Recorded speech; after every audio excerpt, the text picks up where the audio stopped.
یہ اتنی کلاسیکل آیات ہیں خادین و حضرات، میں آپ کو یقین سے بتاؤں، اگر یہ 4 آیات جو ہے 4 یہ دنیا کے کسی عالم کے پیش نظر ہوں، کسی معلم کے پیش نظر ہوں، تو رب کعبہ کی قسم ہے کہ ان آیات کے اختصار اور ابلاغ میں دونوں میں کسی قسم کا کوئی حال آتا علی الانسان حین من الدہر لم یکن شیئا مذکورا، بلا شبہ صدیوں اربہا ارب سال کرن ہا کرن انسان زمانے میں ایسے رہا کہ کوئی قابل ذکر شاید نہ تھا.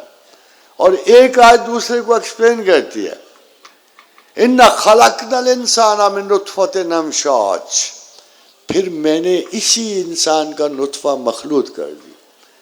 خادم حضرات، کتنا آسان ہے یہ جاننا کہ دور مخلوط سے پہلے انسان سنگل نطفہ تھا، اب بھی موجود ہے، اب بھی ہمارے اندر موجود ہے، امیبا پروٹیس موجود ہے، پیرامیشیا کارڈاٹم موجود ہے، سنگل سیل جہاں سے انسان.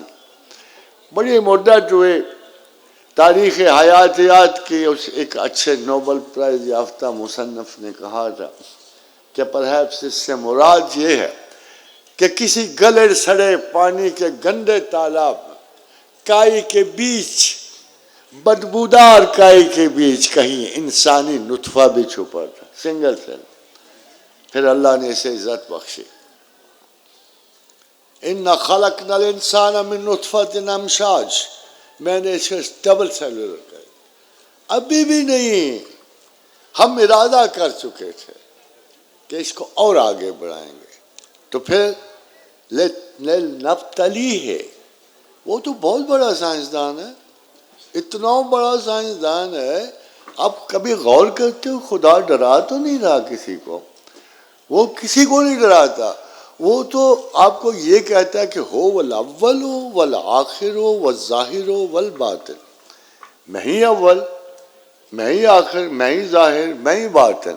وَهُوَ بِكُلِّ شَيْءٍ عَلِيمٌ، طاقت سے نہیں، علم سے. غور کیجئے کہ خدا اول و آخر گناتا ہے، ظاہر و باطن گناتا، اور کس سے؟ علم سے.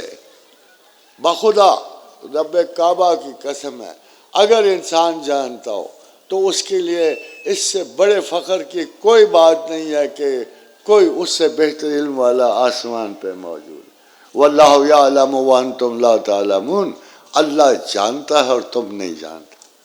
خادم حضرات، اس کے بعد نے کہا یہ بھی کام پورا نہ ہوا، ہومو ہیبائلس سے نہ ہوا، ہومو ایرکٹس سے نہ ہوا، 70,000 اقسام کے انسان گزر گئے، ابھی انسان آدم تک نہیں پہنچا.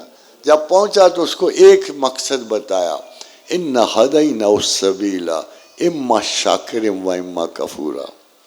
ساری عقل کا بنیادی اولین مقصد یہ ہے، چاہو تو مجھے مانو، چاہو تو میرا انکار کر.